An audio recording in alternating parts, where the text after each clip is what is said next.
পরবর্তী 24 ঘণ্টার মাঝে বিশ্ববিদ্যালয়ের সকল আবাসিক হল খুলে দেওয়া সহ পূর্ব ঘোষিত 9 দফা দাবিতে ঢাকা আরিচ মহাসড়ক অবরোধ করেছে জাহাঙ্গীরনগর বিশ্ববিদ্যালয়ের শিক্ষার্থীরা। 3রা আগস্ট শনিবার দুপুর 1টার দিকে মহাসড়কে অবস্থান গ্রহণ করেন তারা। তবে এই বিক্ষোভে জাহাঙ্গীরনগর বিশ্ববিদ্যালয়ের শিক্ষার্থীরা ছাড়াও অন্যান্য প্রতিষ্ঠানের শিক্ষার্থীদেরকেও বিক্ষোভে অংশগ্রহণ করতে দেখা গেছে।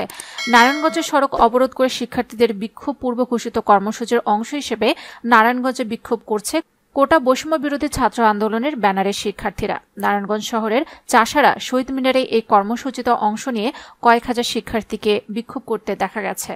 সকাল 11:30টার দিকে বিক্ষোভে অংশ নেয় শিক্ষার্থীরা। নগরী চাষারা শহীদ মিনারে জড়ো হয়ে পরে কর্মসূচি পালনে সড়কে নামে শিক্ষার্থীরা।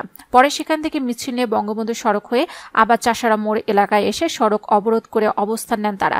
শিক্ষার্থীরা এ সময় তাদের দাবির পক্ষে বিভিন্ন স্লোগান দিতে থাকেন।